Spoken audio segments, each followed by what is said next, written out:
Dear students, welcome to the classes of Array Academy. Today we are studying single entry system. Gurman, who keeps his books on single entry system, sells goods at cost plus 50%. Goods अगर 100 रुपये का खरीदा तो 150 में इसको बेचता है 50 रुपये ऐड करके, यानी 100 रुपये कॉस्ट होता है तो 50 पैसे, मतलब कॉस्ट अगर 100 रुपीज होता है तो प्रॉफिट कॉस्ट का 50% होता है, आधा होता है, तो मिला के 150 रुपये होता है सेल्स। ये उसका हिसाब है। On the 1st April of the current year his capital was 4 lakh, opening capital 4 lakh, और 31 मार्च को करेंट ईयर का एंड में closing capital 3,50,000। He had withdrawn 20,000 per month, मतलब मंथली विड्रॉल है 20,000, तो एनुअली निकालना है। पर मंथ विड्रॉ कर रहा है 20,000 और एनुअल विड्रॉ कर रहा है 12 में मल्टीप्लाई करोगे तो 2,40,000। And per month business goods of the sale value of 60,000, goods जो घर में विड्रॉ करके ले गया उसका सेल वैल्यू है 60,000।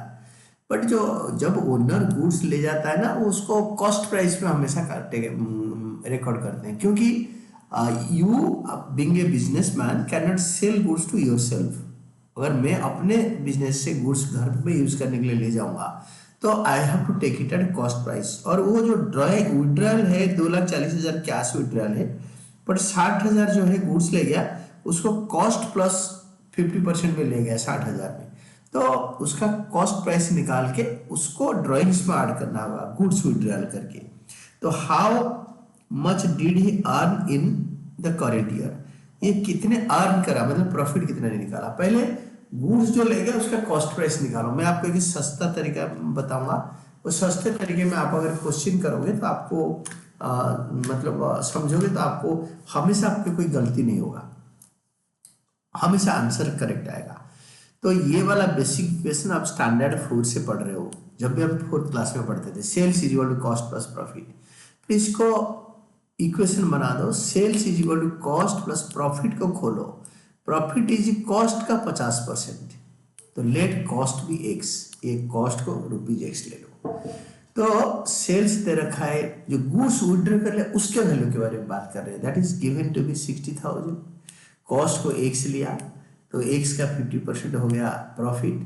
Now x will be like this, x का वैल्यू निकालो, x is yours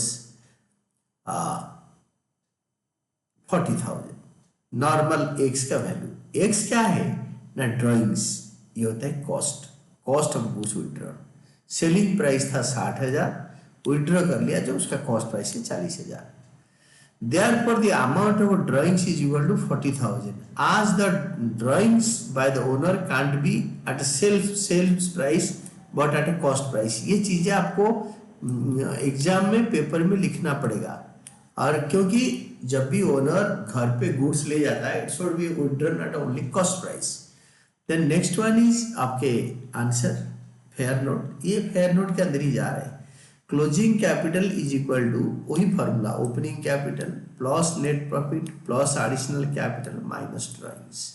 value put कर दो, आपको earning during the year mister Gurman का निकालना है, तो नाउ डू इट, सारे वैल्यूज पुट कर दो, नेट प्रॉफिट निकालना है तो नेट प्रॉफिट का वैल्यू निकालो, net profit is equal to 2,30,000, this is net profit made by the businessman.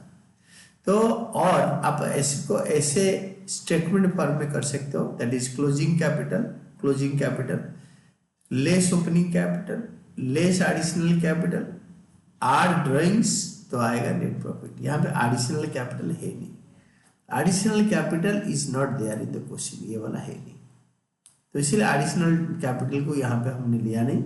तो यहाँ पे जो ड्राइंग्स है this is cash drawings and this is goods drawings, ये टोटल ड्राइंग्स का ये हिस्सा है।